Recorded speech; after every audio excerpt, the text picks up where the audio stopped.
Hey there everyone, welcome to my updated Warbringer Volcanic Fissure build in Path of Exile 2.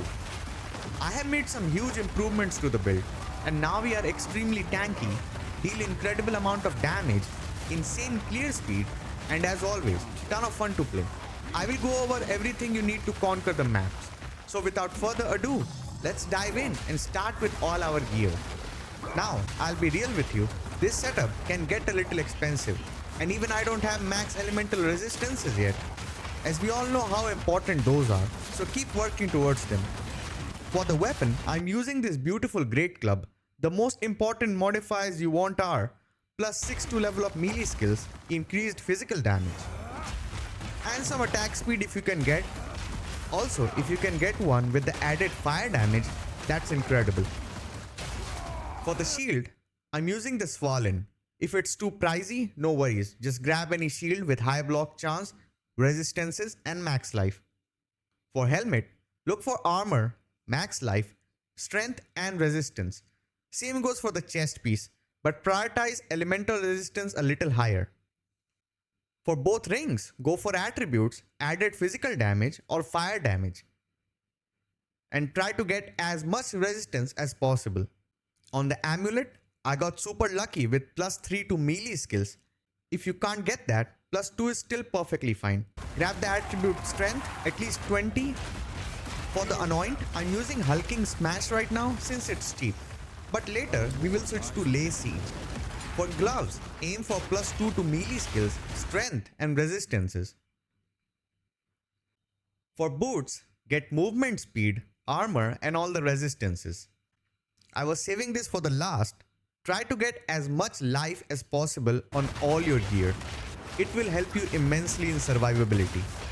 That should be the #1 priority. Now let's talk about the skill, support and spirit gems. Our most important skill will be Stampede. Your each footstep will trigger the volcanic fissures and aftershock effects clear anything left in the site. For support gem, I'm using Crater, Branching Fissure, Aftershock and Fire Penetration.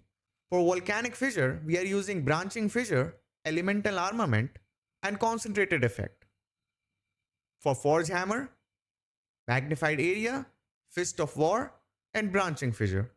For Shockwave Totem, we use Font of Blood, Overabundance and Urgent Totems.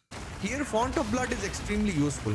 It gives you life leech near the totems, giving you more tankiness. For Infernal Cry, we are using Raging Cry, Cooldown Recovery and Mobility. For Herald of Ash, we use Magnified Area, Brutality and Cannibalism. For Time of Need, we use Vitality and Compressed Duration. For Ancestral Cry, we use Prolonged Duration, Jagged Ground and Immolate. For Earthquake, we use Rapid Attack, Prolonged Duration and Encroaching Ground.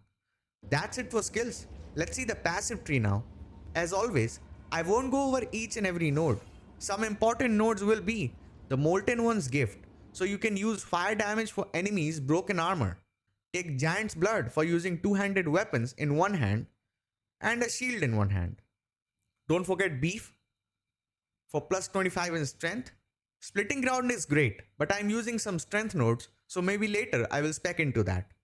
Lot of block nodes and lay siege to increase our damage. Plan is to anoint lay siege to our amulet so we can save some skill points. But it's really expensive right now, so we will do that later. Take brute strength as well. Avatar of Fire is also a must as it converts 75% of our physical damage to fire damage. That is a huge damage increase. And blood magic to not worry about mana ever again. Alright, now for the fun part, the rotation. For mapping, it's really simple. Drop Shockwave Totem once and start running with Stampede. With Stampede, every footstep will trigger your fissures, which is incredible. If you see a rare enemy, throw your Forge Hammer, then do an Infernal Cry to trigger that. Do Earthquake and then start using Stampede again. If you run into a big pack, just throw in some Volcanic Fissures, then go back to the same Shockwave plus Stampede combo. Let's see the boss fights now. It's just as straightforward. Start with volcanic fissures right before the boss animation ends. Then throw the forge hammer, infernal cry, shockwave totem, earthquake. Once you do that, boss should be already stunned.